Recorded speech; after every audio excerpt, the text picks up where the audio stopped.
किस विषय विषय पे हम मंथन करेंगे, इसके लिए सादर निवेदन करता हूँ। धन्यवाद मिथिलेश सर और सबको जय श्री राम।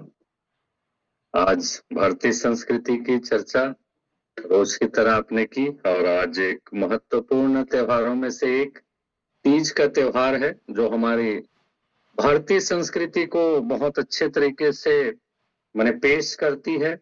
और जिस संस्कृति की हम बात करते हैं उसमें मातृत्व शक्ति की अगर भागीदारिता की बात की जाए तो हमारे धर्म के अलावा कोई और ऐसा धर्म नहीं है जिसमें मातृत्व शक्ति को इतनी महत्ता दी जाती है। या फिर माने हम लोग हमारी संस्कृति में मातृत्व शक्ति को हम हमारे से ऊपर रखते हैं। जैसे हम हमारे देवी देवताओं के नाम से भी प्रेरणा ले सकते हैं।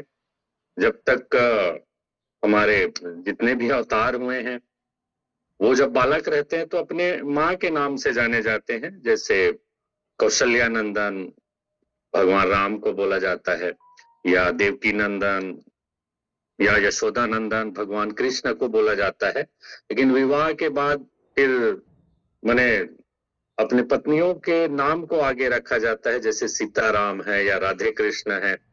तो ये संस्कृति को बताती है। और आज ऐसा ही एक त्योहार है जो हमारे छत्तीसगढ़ के सबसे महत्वपूर्ण त्योहारों में से एक है। और इसमें मातृत्व शक्ति की जितनी तारीफ की जाए उतनी कम है। और हमारा ही माने संस्कार, हमारे देश का संस्कार ऐसा है कि हमारे देश के संस्कार में किसी दूसरे के लिए, किसी दूसरे के स्वास्थ्य या लंबी उम्र के लिए महिलाएं उपवास या व्रत रखती हैं। और कठिनतम माने ये उपवास रहता है आज का। तो उनको बहुत बहुत शुभकामनाएं आज के त्योहार की।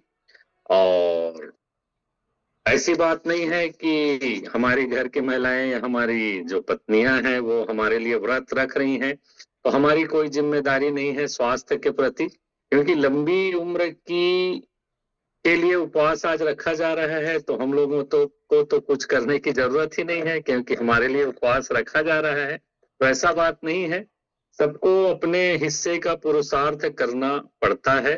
वो हमारे लिए अगर व्रत रखा भी जा रहा है तो हमारी भी कुछ जिम्मेदारी बनती है हमारे स्वास्थ्य के लिए। हम अपने स्वास्थ्य को अच्छा रखें तब उनके व्रत का जो परिणाम है वो अच्छा निकलेगा। इसको आप ऐसे समझ सकते हैं कि जैसे बैंक का लॉकर होता है जिसमें बड़े बड़े शहरों में या बड़े बड़े बैंकों में लॉकर की सुविधा रहती है। उसमें दो चाबियां रहती हैं, एक बैंक के पास रहता है और एक हमारे पास रहता है। जब तक दोनों चाबी उस ताले में नहीं लगती है ताला खुलता नहीं है।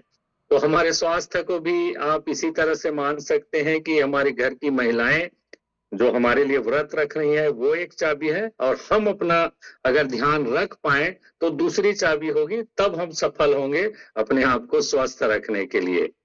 तो ये तो हुई संस्कृति की बात। संस्कृति हमेशा ही हमारे स्वास्थ्य के लिए भी जिम्मेदार है।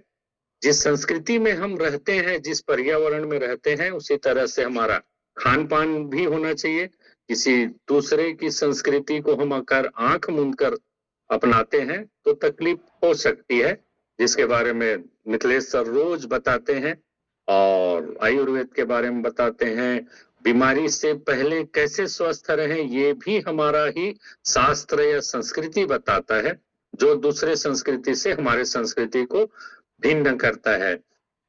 आज का टॉपिक मेरा रहेगा एक ऐसे दर्द का या ऐसे बीमारी का जो सबसे असहनीय होता है, जिसको सहन नहीं किया जा सकता। या एक ऐसे दर्द के बारे में आज बात करूंगा जिसके बारे में जिसको होता है वही ही बता पाता है कि ये दर्द होता कैसे है।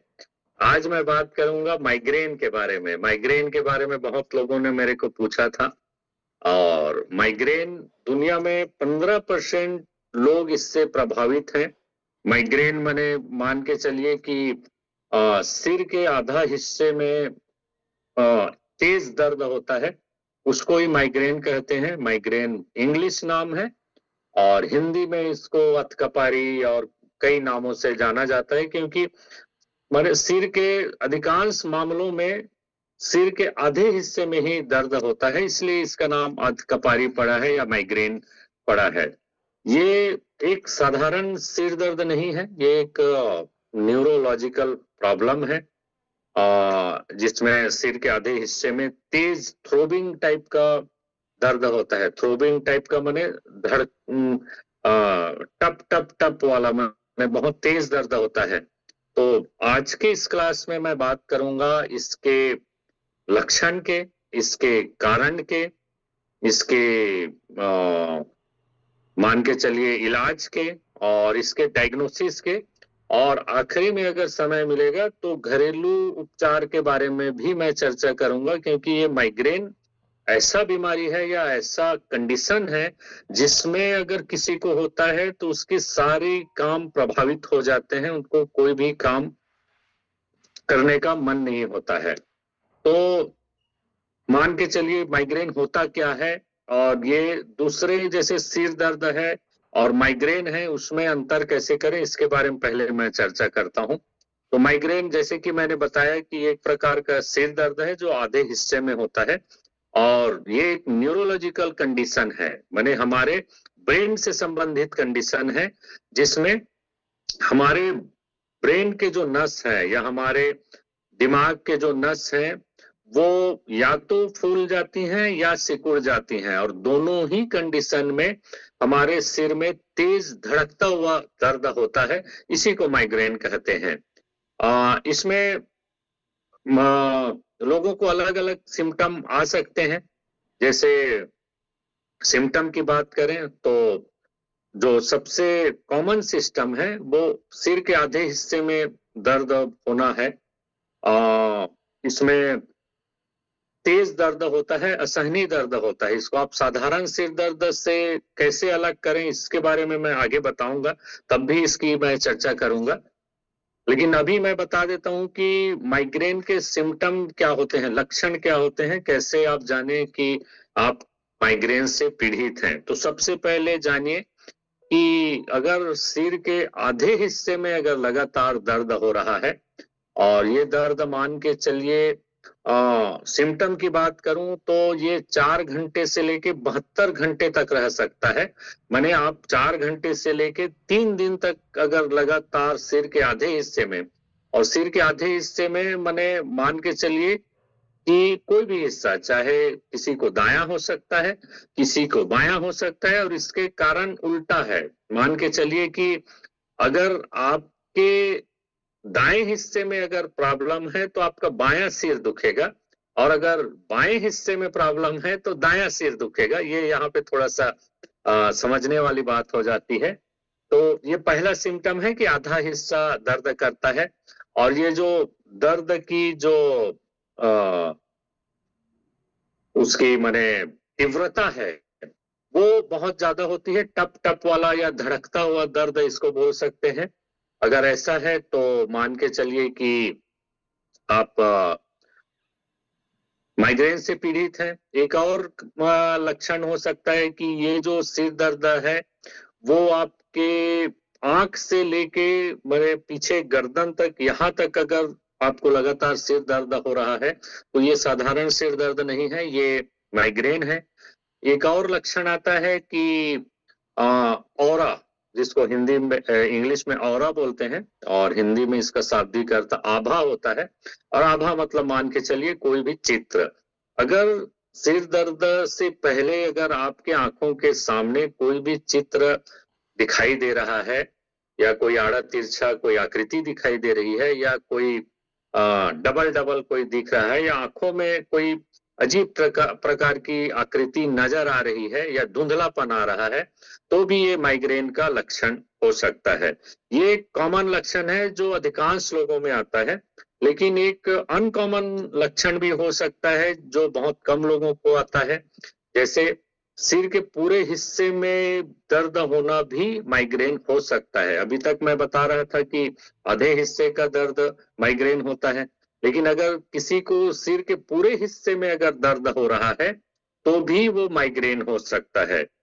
या किसी को बोलने में परेशानी हो रही है तो भी वो माइग्रेन हो सकता है। किसी को अगर क्षणिक लकवा मार जा रहा है या काम कोई एक अंग माने कमजोर हो जाता है तो भी वो माइग्रेन की निशानी हो सकती है, क्योंकि ये न्यूरोलॉजिकल प्रॉब्लम है। और न्यूरोलॉजिकल प्रॉब्लम माने हमारे ब्रेन से संबंधित, इसमें हमारे जो न्यूरोट्रांसमीटर हैं, जैसे सेरोटोनिन नाम का एक हार्मोन है जो मेन न्यूरोट्रांसमीटर है, उसमें अगर खराबी आती है तब ये माइग्रेन का दर्द होता है, अगर वैज्ञानिक रूप से अगर बात करूं तो सिम्टम तो ऐसे बहुत सारे हैं और इन सिम्टमों के आधार पे आप अपने को तय कर सकते हैं। इसमें आप इसको अलग जो करना है हमको, साधारण सिर दर्द और माइग्रेन में जो अंतर है उसको बस आप समझिए। इसमें जो दर्द होता है वो धड़कता हुआ होता है, बहुत इतना तेज दर्द होता है कि आप आपके आम दिनचर्या के कामों को भी कर नहीं पाएंगे। आपका प्रोफेशनल लाइफ, आपका पर्सनल लाइफ, आपका सोशल लाइफ इससे प्रभावित होगा। तो इससे आप अंतर कर सकते हैं। अब ये तो हुई सिम्टम। अब आते हैं कारण के ऊपर कि क्यों होता है माइग्रेन, क्या कारण है। तो कारणों में अधिकांश बीमारियों में या लगभग सभी बीमारियों में कई जो कारण हैं वो बहुत सारे समान होते हैं। जैसे इसमें भी जो पहला कारण है माइग्रेन का, वो पहला कारण है हमारा जेनेटिक्स। जेनेटिक्स माने अनुवांशिक रोग या अनुवांशिकता। अगर हमारे पूर्वजों में से या हमारे माता पिता, दादा दादी, नाना नानी या कोई भी हमारे पेरेंट्स हैं, उनमें अगर माइग्रेन की प्रॉब्लम है तो आपको माइग्रेन हो सकती है। 30% तक उसकी संभावना है। 30% आप एक्सपोज हो गए अगर आपके माँ बाप को या आपके दादा दादी को अगर माइग्रेन है तो। ये तो हुआ पहला कारण। दूसरा कारण स्ट्रेस। स्ट्रेस इसलिए माइग्रेन का बहुत बड़ा कारण है क्योंकि स्ट्रेस भी आता है हमारे ब्रेन में और स्ट्रेस भी न्यूरोलॉजिकल प्रॉब्लम है। तो स्ट्रेस के कारण भी माइग्रेन हो सकता है। लगातार जैसे आप स्ट्रेस में हैं तो जो न्यूरोट्रांसमीटर है, जो सेरोटोनिन की जो मैं बात कर रहा हूं, उसमें बैलेंस बिगड़ेगा और वो आपके नसों को या तो सुझा देगा या फिर सिकोड़ देगा। और दोनों ही कंडीशन में आपके एक हिस्से में दर्द हो सकती है, जिसको हम लोग माइग्रेन बोल रहे हैं। तो ये तो हुआ दूसरा कारण। तीसरा कारण है नींद। नींद में भी बहुत सारे माने कॉम्प्लिकेशन है। हम लोग अक्सर बात करते हैं 6 से 8 घंटे की नींद की, लेकिन 6 से 8 घंटे की नींद आपकी किस क्वालिटी की है ये ज्यादा मैटर करेगा। 2-3 घंटा सो के भी आप अगर स्लीपिंग पैटर्न को अगर आप अच्छा रख रहे हैं, गहरा नींद आ रहा है, तो आपका 2-3 घंटे का नींद आपके 6-8 घंटे के नींद से भी बेहतर हो सकता है, जो कि टूट टूट के आ रहा है। तो इसमें मेन में सोने के टाइम के बारे में बात नहीं कर रहा हूं माइग्रेन के कारण में, मैं इसमें स्लीपिंग पैटर्न की बात कर रहा हूं कि आपका जो स्लीपिंग पैटर्न है वो गहरी नींद वाला हो तो आप माइग्रेन से बच सकते हैं। मैंने इसमें ये कारण है कि अगर आपका स्लीपिंग पैटर्न डिस्टर्ब है, आपकी नींद टूट